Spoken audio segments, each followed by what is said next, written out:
এখনও ঘোষণা হয়নি ত্রয়োদশ জাতীয় সংসদ নির্বাচনের দিন তারিখ, ঘোষণা হয়নি নির্বাচনের তফসিল, চূড়ান্ত হয়নি দলীয় প্রার্থীর নাম। তারেক রহমানের নির্দেশে দলের সকল সম্ভাব্য প্রার্থীরা রয়েছে নিজ নিজ প্রচারণায় ব্যস্ত। সেই নির্দেশনা পেয়ে ত্যাগী ও কারা নির্যাতিত অনেক প্রার্থীর সাথে পাল্লা দিয়ে প্রচারণায় মাঠে এসেছে বেশ কয়েকজন উড়ন্ত অতিথি পাখি। এরা মাঠে প্রচারণায় ত্যাগী আর কারা নির্যাতিত প্রার্থীদের নিয়ে করছেন আলোচনা সমালোচনা। আসন্ন নির্বাচন ঘিরে সিলেটের প্রকৃতি ঘেরা আসন সিলেট-৪, গোয়াইনঘাট, জৈন্তাপুর ও কোম্পানিগঞ্জ। এই আসনে নির্বাচনের হাওয়া বেশ সরগরম হয়ে উঠেছে। জানা যায়, গোয়াইনঘাট, জৈন্তাপুর ও কোম্পানিগঞ্জ উপজেলায় 25টি ইউনিয়ন নিয়ে সিলেট-৪ আসন গঠিত।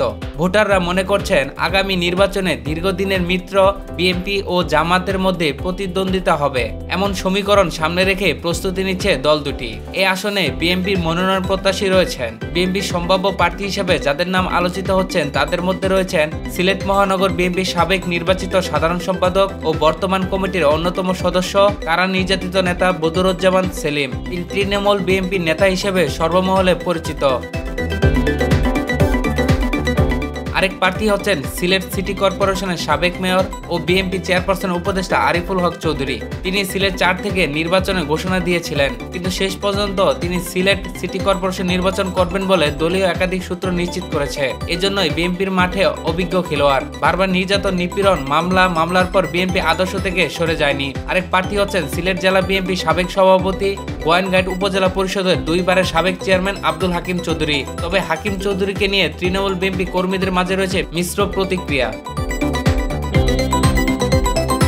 নতুন করে নির্বাচনী এই আসনটিতে নির্বাচনের ঘোষণা দিয়েছেন বাংলাদেশ জাতীয়তাবাদী আইনজীবী ফোরামের সাংগঠনিক সম্পাদক ব্যারিস্টার কামরুজ্জামান সেলিম, কেন্দ্রীয় বিএনপি সাবেক সাংগঠনিক সম্পাদক ও সাবেক এমপি প্রয়াত দিলদার হোসেন সেলিমের সহধর্মিণী অ্যাডভোকেট জেবুন নাহার সেলিম, বিএনপি নেতা আব্দুল হক ও সিলেট জেলা বিএনপির উপদেষ্টা পরিষদের সদস্য প্রবাসী হেলাল উদ্দিন আহমেদ। সিলেট-৪ আসনে সবচেয়ে বেশি আলোচনায় রয়েছেন বদরুজ্জামান সেলিম। তিনি দলীয় মনোনয়ন পেয়ে সংসদ সদস্য নির্বাচিত হতে পারলে পিছিয়ে পড়া 3 উপজেলা চিত্র পাল্টে দিতে পারবেন, এমনটা মনে করছেন স্থানীয় লোকজন।